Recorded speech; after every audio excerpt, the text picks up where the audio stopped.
నమస్కారం.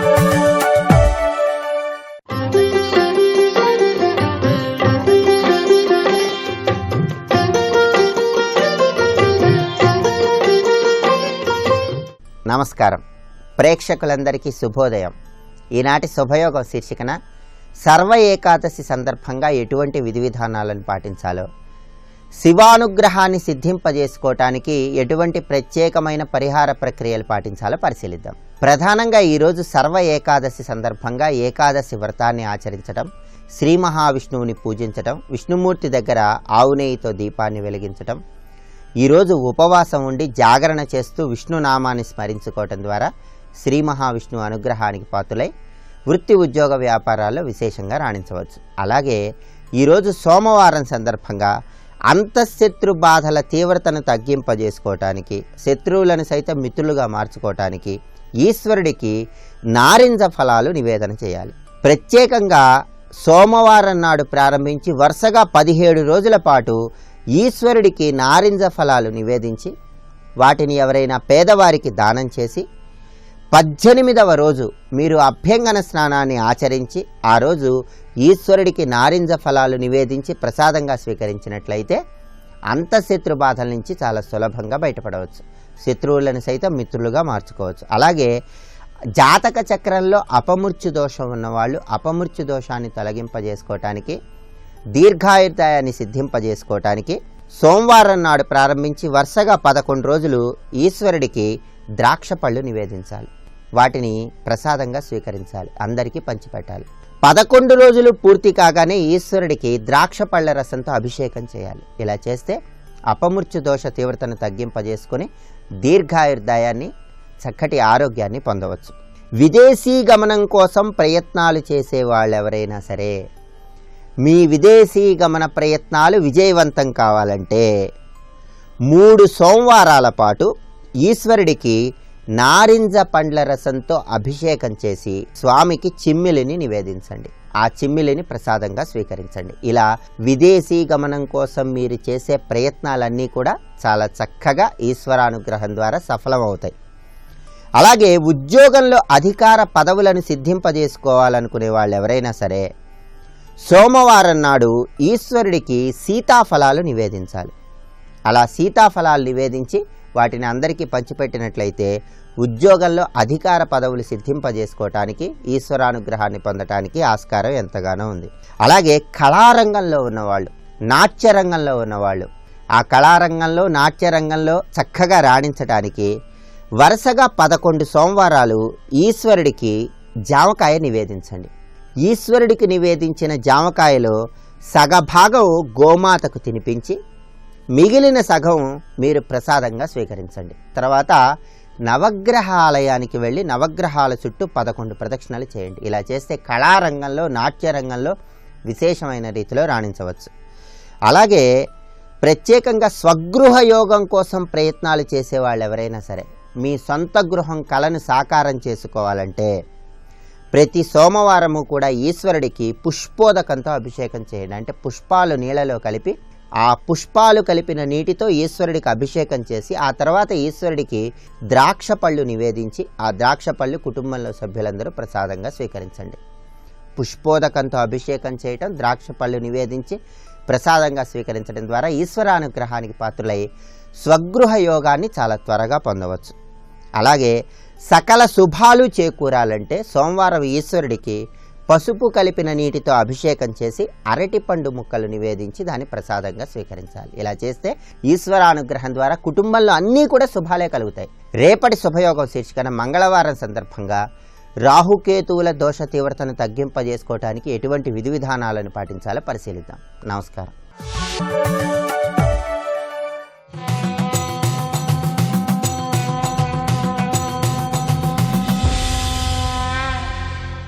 శతక సాహితీ సరస్వతికి నమస్కారం.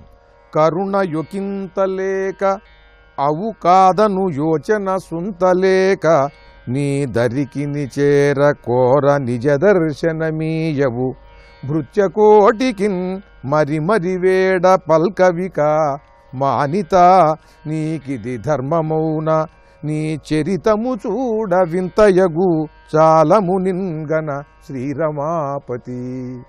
ఓ రమాపతి, కరుణ యొకింతలేక అవు కాదను యోచన సుంతలేక, అవుతుంది కాదు అనేటువంటి ఆలోచన లేకుండా, ఏమాత్రము కూడా కరుణ లేకుండా నీ దరికి చేరగోర నిజ దర్శనమీయవు. ఎంతో ఆతృతతో కొండలెక్కి ఇళ్ల నుండి బయలుదేరి ఎన్నెన్నో కష్టాలకు లోనై నీ దగ్గరకు వస్తే వెంటనే దర్శనమయ్యేవయ్యా. అక్కడ వారిని గంటల తరబడి కూర్చోబెడతావు. నీ దరికి చేరగోర నిజ దర్శనమీయవు. నీ దగ్గరకు వచ్చి నీ దర్శనాన్ని అపేక్షించే వారిని గంటల తరబడి వేచి ఉండేలా చేస్తావు. భృత్యకోటికి మరి మరి వేడ పల్కవిక మానిత. నీ సేవ చేస్తూ నిన్ను హృదయంలో నిలుపుకున్నటువంటి వారు నీ దగ్గరకు వచ్చి నిన్ను దర్శించాలనుకుంటే వారికి నువ్వు ఏమాత్రము కూడా బదులు పలకవయ్యా. నీకిది ధర్మమౌనా, ఇది ఏమన్నా నీకు న్యాయంగా ఉందా? నీ చరితము చూడ వింతయగు. నీ చరిత్ర చాలా విచిత్రంగా ఉందయ్యా. ఎవరైనా భక్తుల కష్టాలు తీర్చేందుకు ప్రయత్నం చేస్తారు, నువ్వు ఏ ప్రయత్నము చేయకుండా కష్టపడి వచ్చినటువంటి భక్తుల్ని ఇంకా వేచి ఉండేలా చేస్తావు. ఇదేమిటయ్యా? చాలా మునింకన శ్రీరమాపతి, చాలా ఆలస్యమవుతుందయ్యా. నీ దర్శనం అనేది ఎంతో వేచి వేచి ఉండి కష్టపడి వచ్చి అలా వేచి ఉన్న వాళ్ళకి మాత్రమే జరుగుతుంది అంటూ ఆ మహావిష్ణువు యొక్క అనుగ్రహం పొందటం చాలా కష్టం.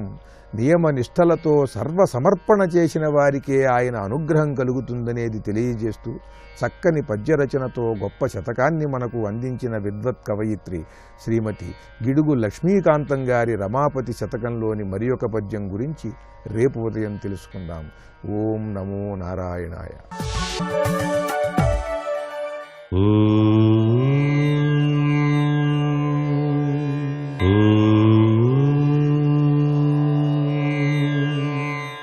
ఓం నమో నారాయణాయ. ఓం నమః శివాయ. శ్రీమాత్రే నమః. పుష్యమాస బహుళ ఏకాదశి సుదినం ఈరోజు. ఈనాడు ఎవరైతే విష్ణు భగవాన్ని ఆరాధన చేస్తారో వారికి సకల భోగాలు కూడాను లభ్యపడతాయని శాస్త్రం. ఉపవాసం అనేటువంటిది తప్పనిసరిగా పాటిస్తూ నువ్వులు దానం చేసేటువంటి ప్రక్రియ కూడా ఈరోజు ఆచరించడం వలన వివిధ రకాలైన సంపదల్ని పొందడానికి కూడా ఆస్కారం ఉంటుంది. భోగభాగ్యాలతో పాటుగా అధికారుల యొక్క మన్నన సాధించడానికి ఈ ఏకాదశి చాలా చక్కగా ఉపకరిస్తుంది అని శాస్త్రం. విష్ణు సహస్రనామావళి శ్రీరామ రామ రామేతి రమే రామే మనోరమై సహస్రనామ తత్తుల్యం రామనామ వరానని అని మనస్ఫూర్తిగా ఈరోజు ప్రతి ఒక్కరూ కూడాను ధ్యానం చేయవలసినటువంటి సుదినం. అసలు విష్ణుమూర్తికి సంబంధించినటువంటి ఈ ఉపవాస తత్వం ఆరోగ్యప్రదమైనటువంటి జీవితాన్ని ప్రసాదిస్తుంది. శరీరంలో ఎటువంటి రుగ్మతలు రాకుండా ఆయుష్ను పెంచడానికి ఉపవాసము అనేటువంటిది చాలా చక్కగా సహకరిస్తుంది. కాబట్టి మనకు ఏకాదశి పర్వదినాలన్నీ కూడాను ఉపవాసానికి అత్యధిక ప్రాధాన్యతను ఇవ్వటం జరిగింది భారతీయ సనాతన సంస్కృతి సంప్రదాయ రీత్యా చెప్పినటువంటి ఈ లక్షణాలన్నీ కూడా మనకు ఆరోగ్యాన్ని, ఐశ్వర్యాన్ని, జీవన గమనంలో ఆలోచన సరళి సక్రమంగా పనిచేయడానికి ఇవన్నీ కూడాను సహకరిస్తాయి సుమా అనేటువంటి విషయాన్ని ప్రతి ఒక్కరూ కూడా గుర్తుపెట్టుకోవాలి. మహర్షులు ప్రసాదించినటువంటి ఈ యొక్క అమృతతుల్యవంతమైనటువంటి విశేషాంశాల్ని ఎవరు ఆచరించినప్పటికీ కూడా వారికి చక్కటి యోగం సిద్ధిస్తుంది కదా. మరి సర్వే జనా సుఖినో భవంతు.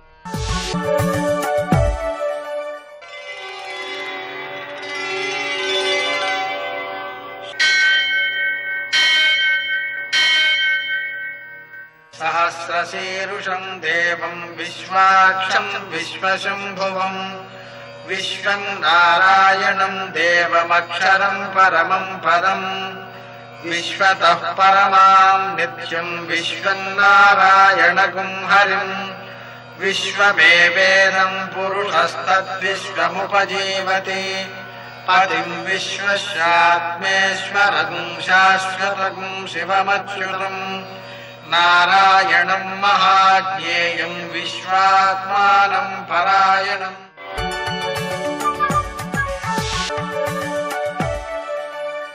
सूर्यशौर्यमथेन्दुरिन्द्रपदवी सन्मङ्गलं मङ्गलम् మృత్యుంజయాయ రుద్రాయ నీలకంఠాయ సంభవే అమృతేశాయ శర్వాయ మహాదేవాయ తే నమః. నేటి కాలమాన విశేషాలను గమనిద్దాం. స్వస్తి శ్రీ చాంద్రమాన దుర్ముఖనామ సంవత్సరం ఉత్తరాయణం హేమంత ఋతువు పుష్యమాసం కృష్ణపక్షం సోమవారం. సూర్యోదయం 6:53 సూర్యాస్తమయం 6:02 తిథి ఏకాదశి రాత్రి 12:19 వరకు. నక్షత్రం అనురాధ మధ్యాహ్నం 1:53 వరకు. వర్జం రాత్రి 8:06 నుంచి 9:52 వరకు. దుర్ముహూర్తం మధ్యాహ్నం 12:50 నుంచి 1:34 వరకు. మరల మధ్యాహ్నం 3:04 నుంచి 3:48 వరకు. అమృతకాలం తెల్లవారుజామున 6:44 ప్రారంభం.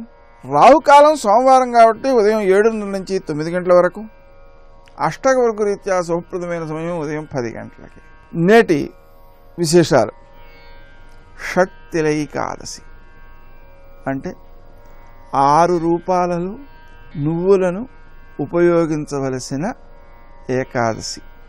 ఈ రోజున సూర్యోదయానికి ముందు ఒళ్ళంతా నల్ల నువ్వులు రాసుకుని నల్ల నువ్వులు కాసిని నీళ్లలో వేసి ఆ నీటితో స్నానం చేయాలి. స్నానం అయిపోయిన తర్వాత నువ్వులతో శంకరునికి పూజ చేయాలి. నువ్వులతో చేసిన పదార్థాన్ని నివేదన చేయాలి. నువ్వులు దానం చేయాలి. తీసుకునే ఆహారంలో నువ్వులు ఉపయోగించాలి. ఇలా 6 రకాలుగా నువ్వులను వినియోగించడం ద్వారా సకల పాప పరిహారం జరుగుతుంది. ఈ శివునికి పూజ చేసినటువంటి 1 కేజీ నల్ల నువ్వులను ఆవులకు పెట్టాలి.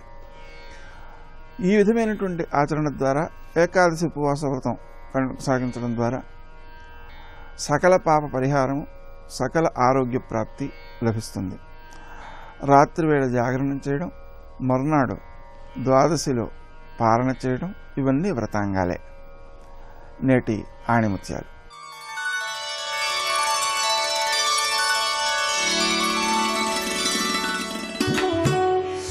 జీవితపు ప్రతి అడుగుని విశ్లేషించటానికి ప్రయత్నించవద్దు. ఏది ఎప్పుడు ఎలా జరగాలో అలాగే జరుగుతుంది.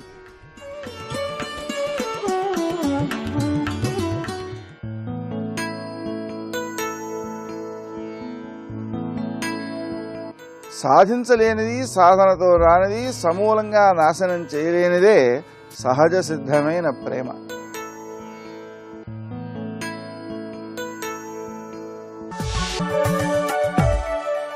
నమో నమో సుబ్రహ్మణ్య శ్రీ వరదా ఉషోదయం మేలు కొలిపినది నీ కృతిగా.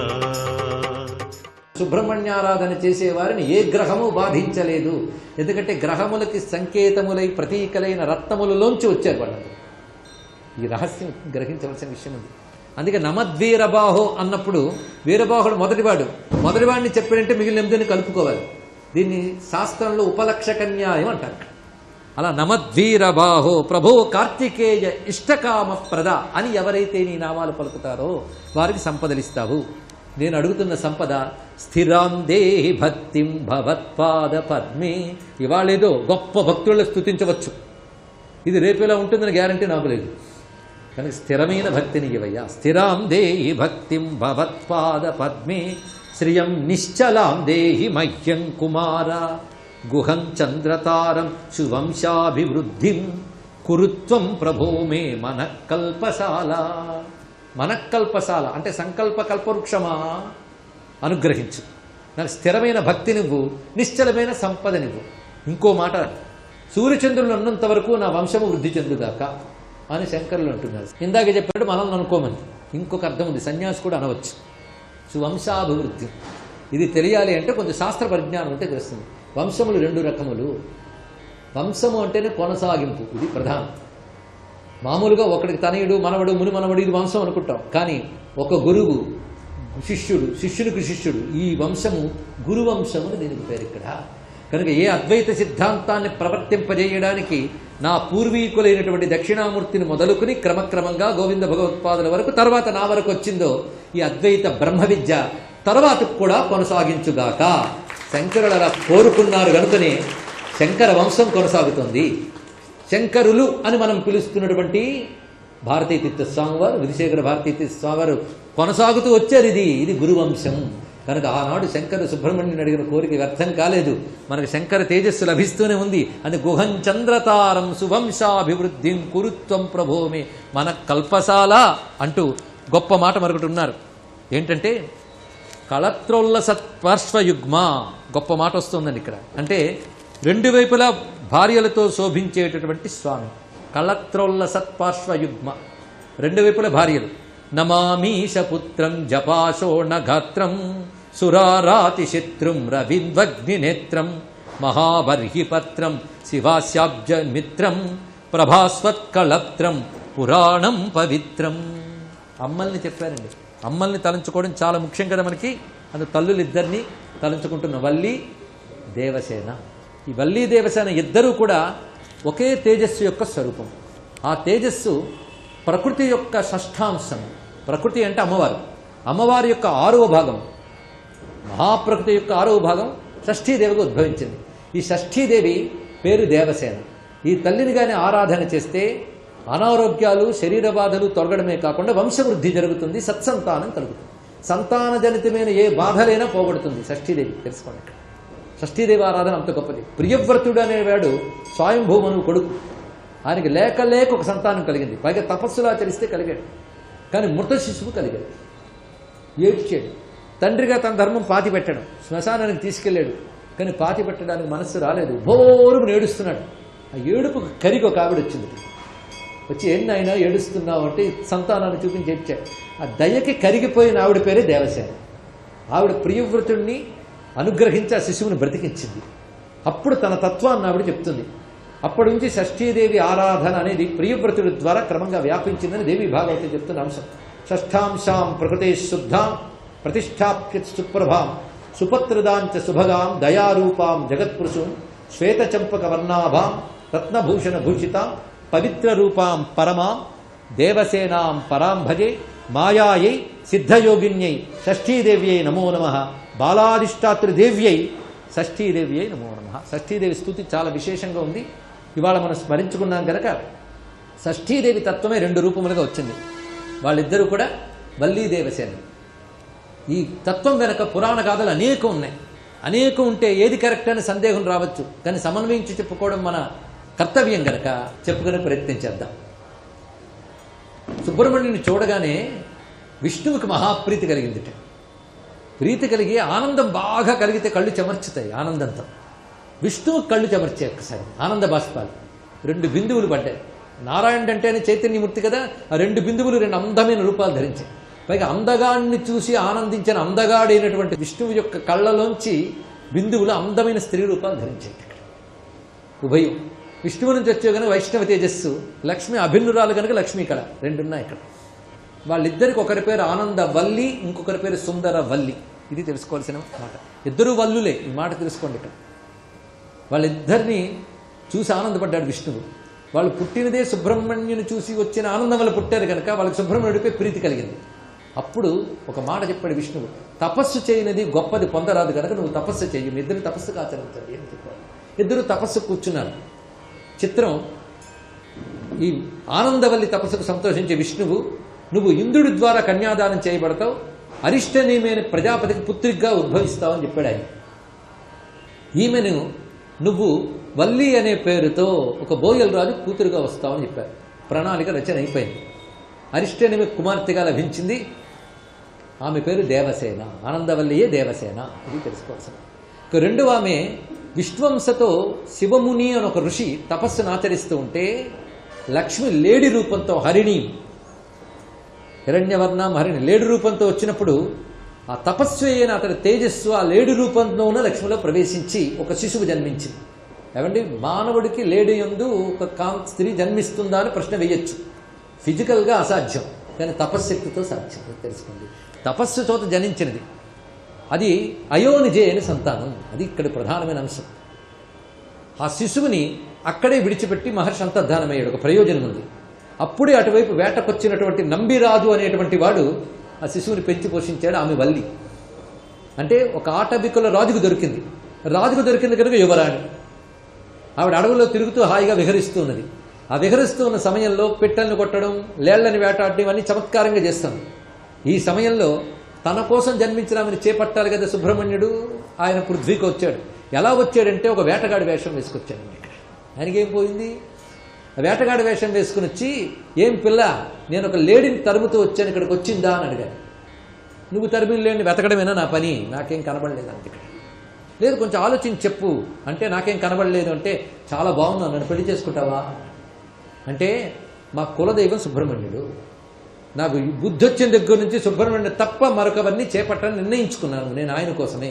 అంటే జన్మ సంస్కారం అది. పుట్టిందో అందుకోసం, నువ్వెవడు మధ్యలో అని అంటే వెంటనే అడ్డుగా వెళ్ళేట. అడ్డుగా వెళ్ళగానే కేకలు వేసింది ఈమె గట్టిగా. కేకలు వేయగానే వేటగాళ్ళు చాలామంది, ఎందుకంటే వాళ్ళ పరివారం అంతా అదే కదా, వాళ్ళు వచ్చారు. వాళ్ళు వచ్చి ఎవడు ఏం చేస్తున్నాడు అని అడిగితే, చూడండి వేటగాడు ఏం చేస్తున్నాడు చూపించబోతుంటే అని ఒక్కసారి రూపం మార్చుకుని చెట్టుగా నిలబడ్డాడు. వెంటనే చూసి పిల్ల అల్లరి పెడుతుంది, అల్లరిగా మనల్ని పిలిచింది, ఏమీ లేదనుకుని వెళ్ళిపోయారు. వెళ్ళాక మళ్ళీ అసలు రూపం ధరించాడు. పెళ్ళాడతావా అంటే అని కసిరి కొట్టి వెళ్ళిపోతున్నది. వెళ్ళిపోతుంటే తోవలకు వృద్ధుడు కనబడ్డాడు. అతడు ఏం తాత అని ఇద్దరు కబుర్లు ఆడుకుని వెళుతున్నారు. ఈ లోపల ఒక పెద్ద ఏనుగు వచ్చింది. ఆ ఏనుగు వచ్చినప్పుడు ఇంక అడవి జంతువులతో అలవాటే కనుక ఏనుగుని అదిలించబోతే ఆ ఏనుగు మదపటేను మీదకు వస్తాను. వెంటనే భయపడిపోయి ఆ ముసలి తాతను చూసి, నువ్వు రక్షిస్తావా అని. నేను నిన్ను రక్షించాలంటే కండిషన్, నువ్వు నన్ను పెళ్లి చేసుకుంటావా అని అడిగాడు. ఇప్పుడు ఆ వేటగాడు అదే అన్నాడు, ఈ ముసలాయన అదే అంటున్నాడు. కానీ ఆ వేటగాడే ముసలాయనగా వచ్చాడు. వెంటనే వాడికి చాలా కోపం వచ్చింది. కానీ ఏనుగు మీదకి వస్తాడు. పెళ్లి చేసుకుంటానన్నది. వెంటనే ఏనుగా పో అన్నట్టు అది వెళ్ళిపోయింది. చేసుకుంటామని. ఆపద కాలమునందు అబద్ధమాడుకు తప్పు లేదు గనక, నాకేం తప్పు లేదండి. శాస్త్రం తెలిసిన ఆవిడ, మరి ఇంకేమున్నది ఇక్కడ? ఓహో ఇలా ఉందా అన్నాడు. అలా అనడం ఆలస్యం మళ్ళీ వచ్చింది. ఇక్కడికైనా మించిపోయింది లేదు. మళ్ళీ ఆ ఏనుగు వచ్చిందని పైకి రక్షించమని మళ్ళీ ఏడ్చింది. ఇప్పుడు నిన్ను చేసుకుంటా, నిజంగా చెప్పు తప్పకుండా అంటే భయపడిపోతుంది. అప్పుడు చూశాడు. చూసి ఆ ఏనుగురు వెళ్ళి అని చెప్పగానే ముసలాయన వైపు కృతజ్ఞతగా చూసి తిరిగింది. తిరగగానే బంగారు ఆభరణాలతో నవయువకుడై కిరీటము ధరించిన సుబ్రహ్మణ్య సాక్షాత్కారం లభించింది. అప్పుడు ఆనందకరంగా పరవశించిపోయి చూస్తున్నది, నేను ఆరాధిస్తున్న స్వామి నాకు లభించాడు అని. ఈ లోపల సందడికి అక్కడున్న వేటగాళ్ళందరూ వచ్చారు. ఏనుగు సందడికి ఏనుగు కనబడలేదు, కానీ వేటగాళ్ళు రాగానే వేటగాడిగా కనబడ్డాడు. వెంటనే ఈయన మీదకు యుద్ధానికి వచ్చారు వాళ్ళు. క్షణంలో వాళ్ళందరినీ నశింపజేశాడు ఆయన. అప్పుడు వీళ్ళందరూ నా వాళ్ళే బ్రతికించమని ప్రార్థిస్తే తిరిగి బ్రతికించాడు స్వామివారు. ఆ తర్వాత దగ్గరుండి కళ్యాణం చేయాలి అని నిర్ణయించుకున్న నంబిరాజు ముహూర్తం పెట్టి దగ్గరుండి చేయించిందంతా నారద మహర్షి. అలా వల్లి దేవి చేతిని అందుకున్నటువంటి సుబ్రహ్మణ్యునికి నమస్కారము. సర్వాభీష్ట ప్రదాయకుడైన సుబ్రహ్మణ్యునికి నమస్కరిస్తూ స్వస్తి. ఆదిదేవ నమస్తుభ్యం ప్రసీద మమ భాస్కర. దివాకర నమస్తుభ్యం ప్రభాకర నమోస్తుతే. సప్తాస్వరథమారూఢం ప్రచండం కశ్యపాత్మజం. నాకు భగవంతుడి పాదములను అర్చించాలని తీవ్రమైన కుతూహలం ఉందనుకోండి, నాకు 4 మల్లెపూలు ఎవరో పట్టుకొచ్చి ఇచ్చారు. నేనిప్పుడు ఒక్కొక్క మల్లెపువ్వు తీసి స్వామివారి పాదాల మీద వేసి ఆ శోభకు దర్శనం చేస్తున్నాను. ఆయన పాదం మీద వేస్తే ఆ మల్లెపువ్వు అలా నిలబడింది అనుకోండి, ఆయన పాదాల సువాసన మల్లెపువ్వు సువాసన కలిసి నేను ఆఘ్రాణించి ధ్యానంలో మత్తెక్కుతున్నాను అనుకోండి, అది నా తృప్తికి కారణమవుతుంది. సంబారము మనసు పొందేటటువంటి తృప్తిని ఉద్దీపింపచేస్తుంది. కానీ కొంతకాలం సంబారములతో పూజ చెయ్యగా చెయ్యగా చెయ్యగా చెయ్యగా చెయ్యగా ఒకనాడు ఏ సంబారం లేకుండా మనసుతో సంబారము సృజించవచ్చు. మీరు ఒప్పుకుంటారా? అసలు అక్కడ పదార్థం అక్కర్లేదు, కానీ మనసుతో సృజిస్తాడు. పత్రం పుష్పం ఫలం తోయం యోమే భక్త్యా ప్రయచ్చతి. మీరు మనసక్కడ పెట్టి కూర్చున్నది నిజమైతే ఎంతసేపు కూర్చున్నారన్న దానితో ఆయనకేమీ సంబంధం లేదు. మీరు ఏం సమర్పించారు అన్నదాంతో ఆయనకి సంబంధం లేదు. అసలు నిజంగా నేను మీతో ఒక విషయం చెప్పాలంటే, మనం చేసేటటువంటి పూజలో చాలా ఉపచారాలు మన నోటితో మంత్రపురస్సరంగా చెప్పినవి అక్కడ జరగవు. మీరు గమనించండి. ముక్తాచూర్ణేన సంయుక్తం తాంబూలం ప్రతిగృహ్యతాం అంటాడు. అంటే ఏం చేయాలి? ఒక మంచి ముత్యాన్ని తీసుకొచ్చి కాల్చి బూది చేసి ఎక్కువ వేస్తే నోరు పొక్కిపోతుంది. సూది గుచ్చి ఎంత అంటుకుంటుందో అంతే తాంబూలంలో రాసి అమ్మవారికి ఇవ్వాలి. కానీ మనం అలా ఇస్తున్నామా? సింహాసనం సమర్పయామి అంటాడు. సింహాసనం తీసుకొచ్చి వేశాడా? వెయ్యలేదు. అక్షత వేస్తాడు, పువ్వు వేస్తాడు. కానీ మరి సింహాసనం ఎలా అయింది? అబద్ధం కాదా? ఏం పూజ? పూజ కాదు. అక్కడ వేసే పువ్వు సింహాసనానికి ప్రతినిధి, కానీ మనసు దేన్ని చూస్తుందంటే సింహాసనాన్ని చూస్తుంది. అందుకే పెద్దలు పూజ చేసేటప్పుడు తలుపు వేస్తారు. ఎందుకు వేస్తారో తెలుసా? ఆ పూజ పిచ్చివాడు చేసే పూజలా కనపడుతుంది. ఏమిట్రా పూజ అయింది అనిపిస్తుంది, కానీ ఆయన నిజంగా అనుభవిస్తాడు పూజలో. ఆసనం సమర్పయామి అన్నాడు అనుకోండి, ఆయనకు పిల్లలు తీసుకొచ్చి పరమేశ్వరుడికి మంచి సింహాసనం అమరిస్తే బంగారు సింహములు ఇలా ముందుకి చూస్తుంటే మెత్తటి ఆస్తరణతో ఉన్నటువంటి ఆ ఆసనం పరమేశ్వరుడు వచ్చి కూర్చుంటే వెంటనే ఆయన కొడుకులు ఆయన కలిసి తీసుకొచ్చి మెత్తటి పాదపీఠం ముందు పెడితే దాని మీద విలాసంగా స్వామి పాదాన్ని పెట్టుకొని ఒక పాదం పైకెత్తి తొడ కింద పెట్టుకుని మడిచి కూర్చుంటాడు. స్వామి 2 పాదాలు చూపించవా అని ప్రార్థన చేస్తే ఏకన్యం చనతి క్షమం అపరంచ ఆకుంచ పాదాంబుజం మధ్యే విష్టర పుండరీకమభయం విన్యస్య హస్తాంబుజం త్వాం పశ్యేమ నిషీదుషీం ప్రతికళంకారుణ్యకులంకష స్ఫారాపాంగతరంగమంబ మధురం ముగ్ధం ముఖం బిభ్రతీం అని. అయ్యో పాపం, వీడు నా 2 పాదాలు చూడాలనుకుంటున్నాడు, ఒక్క పాదమే చాపితే బెంగ పెట్టుకున్నాడని అప్పుడు తొడ కింద పెట్టినటువంటి 2వ పాదాన్ని కూడా తీసి విలాసంగా పాదపీఠం మీద పెడితే అప్పుడు ఆ 2 పాదాల వంక చూసి నేను ఊరుకోగలనా? ఊరుకోలేను. గృహీత్వా హస్తాభ్యాం, స్వామి ఒక్కసారి నా 2 చేతుల్లో పెట్టరా మీ పాదాలు అని అడుగుతాను. బలవంతంగా లాగుతానా? ఆయన 2 పాదాలు ఎత్తి నా చేతుల్లో పెట్టారనుకోండి, ఊరుకోగలనా? గృహీత్వా హస్తాభ్యాం శిరసి నయనే, ఆ 2 పాదాల మీద తల ఉంచి వాసన చూసి మురిసిపోయి స్వామి ఒక్కసారి నా తల మీద పెట్టరా అని పాదాల కింద తల పెడితే పాదపీఠం మీద ఆయన 2 పాదాలు నా తల మీద పెడితే ఆ స్పర్శ సుఖాన్ని అనుభవించి ఆనంద భాష్పాలు కారుతుంటే మళ్ళీ 2 చేతులతో పట్టుకుని గృహీత్వా హస్తాభ్యాం శిరసి నయనే, 2 కళ్ళు ఆయన గోళ్ళకి తగిలేటట్టుగా ఇలా కళ్ళకి అద్దుకుని ఇంకొంచెం ముందుకి జరిగి శిరసి నయనే వక్షసి వహన్, గుండెల మీద పెట్టుకుని ఆ గుండెల మీద రాపాడించుకుని మళ్ళీ ఇలా చేతుల్లో పట్టుకుని ఓరి పిచ్చివాడా ఎంత సంతోషంరా నీకు అని స్వామి చూసి మురిసిపోతుంటే అప్పుడు మళ్ళీ ఆ 2 పాదాలు అక్కడ పెడితే అలభ్యాం బ్రహ్మాద్యై ముదమనుభవిష్యామి హృదయే స్ఫుటజల జగంధాన్ పరిమళాన్. నేను నా తల తీసుకెళ్ళి ఆయన 2 పాదముల మీద పెట్టి అలా ఉండిపోతే అందులోంచి గొప్ప గొప్ప సువాసనలు వస్తుంటే ఆ వాసనలు పీలిస్తూ నేను పరమ సంతోషాన్ని పొంది బాహ్య ప్రపంచం అంతా మరిచిపోయి నేను అలాగే తల ఉంచి ఆనంద భాష్పాలు కారుస్తూ ఉండిపోతే స్వామి పరమ ప్రేమతో 2 చేతులు నా తల మీద ఆశీపురస్సరంగా పెడితే ఆయన చేతుల వేళ్లకున్న ఉంగరాలు తగులుతుంటే ఆ చేతులు కదిలినప్పుడు కదిలిన బాహుపద క్రమంబున రమము సూపెడి నూపు రములవాణి అంటారు పోతన గారు. ఆయన చేతి కంకణముల యొక్క చప్పుడుతోటి ఆ చేతులు వచ్చి నాకు తగులుతుంటే ఆ చివరిదాకా జారిన కంకణం ఒకటి నా తలకి ఒత్తుకుంటుంటే నేను పరమానందంగా అలాగే పాదాల మీద పెట్టి అలా ఉండిపోయాను అనుకోండి. నేనప్పుడు సింహాసనం సమర్పయామి, సింహాసనం స్వామికిచ్చి ఉపచారాన్ని పూర్తి చేశాను. అంటే భగవంతుడు ఏ ఉపచారాన్ని స్వీకరిస్తాడు అంటే నిజంగా మనసు ఎక్కడ నిలబడిందో దాన్ని పూజగా స్వీకరిస్తాడు. మనసు నిలబడాలి అంటే 2 కారణముల చేత నిలబడుతుంది.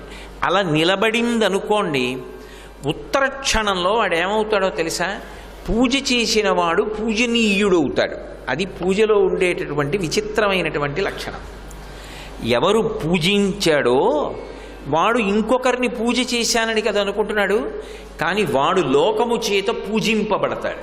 పూజ చేస్తున్నాడు అంటే దాని ఎంతో కృతజ్ఞత వినయము 2 ఇమిడి ఉన్నాయి అని గుర్తు. ఈ 2 మనసులో పొటమరించనప్పుడు చేసినటువంటి పూజ తంతు. ఈ మాట నేను చెప్తున్నప్పుడు కొంచెం వ్యగ్రతగా అనిపిస్తోందేమో, కానీ మీరు బాగా పరిశీలించి చూడండి. ఈ 2 భావములు లేకుండా పూజామందిరంలో ప్రవేశించి చేసినటువంటి పూజ ఎన్ని సంభారములు వాడి చేసినప్పటికీ అది కేవలం తంతుగా ఈశ్వరుడి విషయంలో మిగిలిపోతుంది. అందుకే వేదంలో ఉన్న చాలా చాలా గొప్ప విశేషం ఏమిటంటే ఒక మహాక్రతువుగా చెయ్యవలసిన దాన్ని జపంగా మారుస్తుంది కొన్ని. మీకు అంతవరకు ఎందుకు?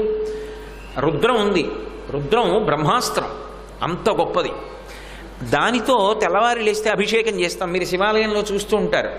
కానీ దాని యొక్క పూర్వాంగంలో మీరు ప్రార్థనకి సంబంధించిన విషయం చూస్తే మీకు ఒక గొప్ప రహస్యం కనపడుతుంది. ఆపాతాళ నభస్థలంత భువన బ్రహ్మాండమా విస్ఫురత్ జ్యోతిస్ఫాటికలింగమౌళి విలసత్పూర్ణేందువంతామృతై అస్తోకప్లుతమేకమీశమనిశం రుద్రాను వాకాన్ జపన్. దీనితో అభిషేకమే చెయ్యక్కర్లేదు. దీన్ని దర్శనం చేసి మేము శివలింగం ఎలా ఉంటుందని చెప్తున్నామో అలా దర్శనం చేసి ఈ రుద్రాధ్యాయాన్ని జపం చేసిన వాడికి కూడా ఇంతే ఫలితం వస్తోంది. అందుకు శంకర భగవత్పాదులు శాస్త్రస్య గురువాక్యస్య సత్యబుద్ధ్యావధారణ సా శ్రద్ధ కడితా సిద్ధి యయా వస్తూపలభ్యతే. గురువుగారు ఒకటి చెప్తున్నారు, అది పరమసత్యం. శాస్త్రం ఒకటి చెప్పింది, పరమసత్యం. ఇక్కడ యుద్ధం జరుగుతుంటే ఏదో ఒక 5 నిమిషాలు విశ్రాంతి వచ్చి ఏం చెయ్యాలని నేను ఏడుస్తుంటే ఇప్పుడు ఈయనొచ్చి ఇదేదో జపం చేయమంటాడేమిటి అని అనలేదు రాముడు. వచ్చినవాడు గురువు చెప్తున్నది శృణు గుహ్యం సనాతనం. గురువు ఎప్పుడు తన నోటికి వచ్చింది చెప్పడు, వేదాన్ని ప్రమాణం చేసుకుంటాడు. వేదంలో సనాతనమైనటువంటి ఆ శాస్త్రమునందు చెప్పబడినటువంటి విషయాన్ని నేను ఉద్ధరించి నీకు చెప్తున్నాను. అది గుహ్యం, రహస్యం. ఇప్పుడు నేను నీకు అందిస్తున్నాను, దీన్ని జపం చెయ్యి. వెంటనే రాముడు అలాగే చేస్తాను. ఎలా? పూజయస్వ. పూజయస్వ అంటే ఆ కృతజ్ఞతాభావంతో, ఆ వినయంతో. చూడు సూర్యుడి వంక. ఎవరి సూర్యుడు? ఎవరి ఆదిత్యుడు? ఆ మాట అండంలో ఒక విశేషం. ఆదిత్యుడు అంటే అదితి కుమారుడు అని బాహ్యార్థం. మీరు ఎవరి కోసం చూసినా అదే ఉంటుంది. అదితి కుమారుడు సూర్యుడైతే అదితి కుమారులు దేవతలందరూ కూడా అదితి కుమారుడే. మరి వాళ్ళందరినీ ఆదిత్యులు అనకుండా ఆదిత్యుడు అనేటప్పటికీ సూర్యుడు అని ఎందుకంటాం?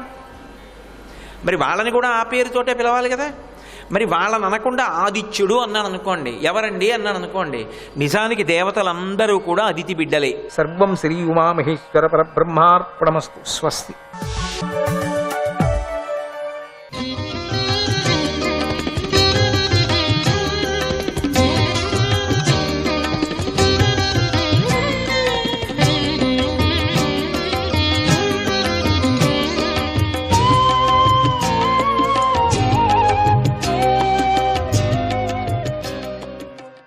ప్రద్యుమ్నాయ నమః.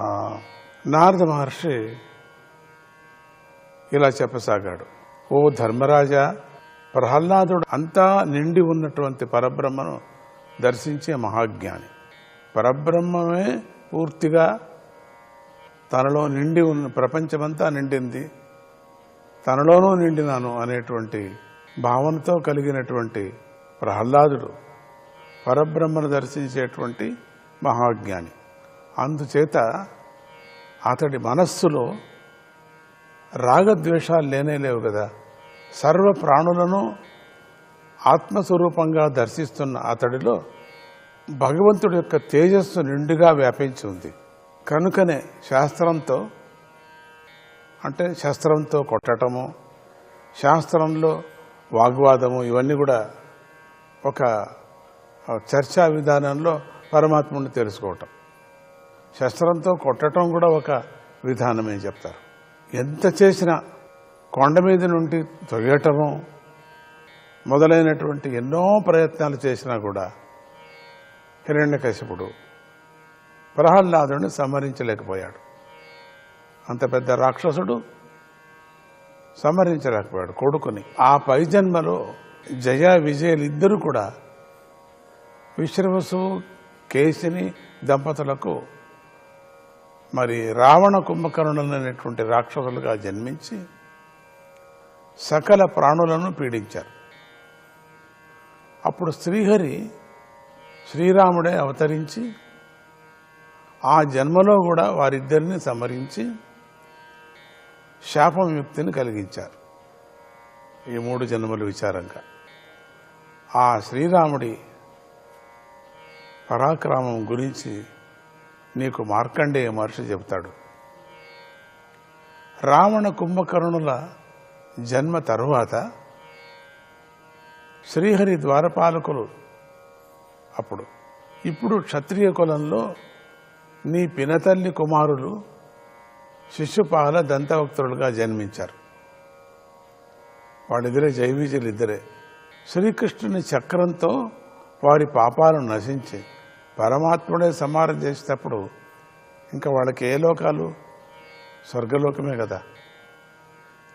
శ్రీకృష్ణుని చక్రంతో వారి పాపాలు నశించి వారిప్పుడు శాపవిముక్తులయ్యారు. వారిద్దరూ శ్రీహరి యందు గొప్ప శత్రుత్వం కలిగి ఆయననే ధ్యానిస్తూ ఆయన ఎందే తన్మయులై ఉన్నారు. అంత తన్మయ భావంతో భక్తితో ఉన్నారు. ఆ ధ్యాన ఫలంగా వారు మళ్ళీ శ్రీహరికి సేవకులై ఆయన సంధికి చేరుకున్నారు. మళ్ళీ జైవిజయులై చేరుకున్నారు అని నారద మహర్షి చెప్పంగా ధర్మరాజు మళ్ళీ, ఓ మహర్షి, తనకు ప్రియమైన పుత్రుడు మహాత్ముడు అయినటువంటి ప్రహ్లాదుడి పట్ల హిరణ్యకశిపుడికే అంత ద్వేషం కలగటానికి కారణమేమిటి? సొంత కొడుకే కదా, అంత ద్వేషం ఎందుకు వచ్చింది వాడికి? ఎట్లన్నా చంపేసేయాలని చెప్పేసి ఎందుకు వచ్చింది అంటే, ఆ ప్రహ్లాదుడు ఏ ఉపాయంతో శ్రీహరికి ప్రియభక్తుడు అయ్యాడో నాకు చెప్పండి అన్నాడు. మనం ఇంతటితో 7వ స్కందంలోని 1వ అధ్యాయం సమాప్తం. 2వ అధ్యాయంలో ఇప్పుడు మళ్ళీ బయలుదేరుతున్నాం. ఈ అధ్యాయంలో హిరణ్యాక్షుడి వధానంతరం హిరణ్యకశిపుడు తన తల్లి అయినటువంటి దితిని ఇతర బంధువులను ఓదార్చటం అనేటువంటి విషయాలు చెప్పబడ్డాయి. నారద మహర్షి ధర్మరాజుకు ఇలా చెప్పసాగాడు. ఓ రాజా, శ్రీహరి వరాహ రూపాన్ని ధరించి తన సోదరుడైన హిరణ్యాక్షుణ్ణి సంహరించాడని హిరణ్యకశిపుడు కోపంతోనూ దుఃఖంతోనూ ఎంతో బాధపడ్డాడు. సోదరుణ్ణి సంహారం చేశాడు వేరే రూపంలో వచ్చి అనే ద్వేషము కృష్ణుడి మీద, శ్రీహరి మీద ఉంది. అందుకని శ్రీహరిపై కోపంతోనూ ద్వేషంతోనూ మండిపోయాడు. అతడి శరీరం అంతా కూడా కోపంతో కంపించింది. అతడు పెదవులను కొరుకుతూ ఎర్రనైన కన్నులతో ఆకాశం వైపు చూశాడు. అతడి కోరలు భయాన్ని కలిగిస్తున్నాయి. అతడి చూపు క్రూరంగా ఉంది. కనుబొమ్మలు ముడిపడి అతడి ముఖం చూడటానికి సాధ్యం కాకుండా ఉంది. ఆ కోపం అనేటువంటిది శరీరంలో ఒక్కొక్క అవయవంలోనూ ప్రకటమవుతూ ఉంటుంది. చాలామంది కోపం వస్తే వాళ్ళని చూడటానికి ఇలా వికారులుగా ఉంటారు, భయంతో ఉంటారు. మనం భయపడతాం. మనం వికారులుగా రాక్షసుల్లాగా కనపడుతూ ఉంటారు. అందుకని కోపం వచ్చిన వాళ్ళను పెద్దలు ఎందుకు రాక్షస స్వభావంతో ఉన్నావు నువ్వు అంటారు. రాక్షసులకి కోపం వచ్చేది కానీ సాత్వికులైన జనానికి రాదు. రజోగుణంతో తమోగుణంతో నిండినటువంటి మనకు కాసేపుకి మంచి గుణం వస్తుంది, కాసేపు చెడు గుణం వస్తూ ఉంటుంది. అదే రజో తమో గుణాలు అని. ఎప్పటికీ మంచి గుణమే ఉండేదానికి సత్వగుణం అని. ఇది మారుతూ ఉంటారు చాలామంది, సడన్గా మారిపోతూ ఉంటారు వాళ్ళు. అట్లా వీడి యొక్క కోపము, వీడు మారటం అనేది లేదనుకోండి, విపరీతమైనటువంటి కోపంతో కంపించిపోతున్నాడు శరీరం అంతా కూడా. శరీరంలో ఉండేటువంటి ఒక్కొక్క అవయవం కూడా విచిత్రంగా ఉన్నాయి. కళ్ళ నుంచి పండ్ల వరకు, చెవుల నుంచి కాళ్ళ వరకు, కాళ్ళ నుంచి అరిపాదాల వరకు, అరిపాదాల నుంచి నెత్తి వరకు శరీరం మొత్తం ఆవరించినటువంటి కోపం. సాధ్యం కాకుండా ఉంది. వాడి ముఖం చూడటానికి భయం అవుతుంది. రాక్షస సభలో శూలాన్ని పైకెత్తి అతడు ఇలా గర్జిస్తున్నాడట. ఓ ధను తిథి వంశాలకు చెందినటువంటి రాక్షసులారా, అంటే పరమాత్ముడికి ఆ కోపంతోనే గెలిచాలంటారు. లేకపోతే వాళ్ళు గెలిచారు, వాళ్ళు సంహారం కారు. ఇక్కడ ముందు సస్పెన్స్ చూడండి ఎట్లా ఉంది. ధనుదితి వంశాలకు చెందిన రాక్షసులారా, ఇంత క్రూరమైనటువంటి స్వభావంతోనే మిమ్మల్ని సంహారం చేయాలా అనే దృష్టి ఇక్కడ కనపడుతుంది మనకు. ఈ 2 తలలు గల విమూర్త, ఓ 3 కన్నులు గల త్రక్ష, ఓ శంభర, ఓ శతబాహు, ఓ గుర్రపు తలగా హయగ్రీవ. వాడిని నేను తిడుతున్నాడు చూడండి. ఓ నమూచి, ఓ పాకాసుర, ఓ ఇల్వల, విప్రచిత్తి, పులోమ, శకుని, ఇతర రాక్షసులారా, మీరందరూ నా మాట వినండి.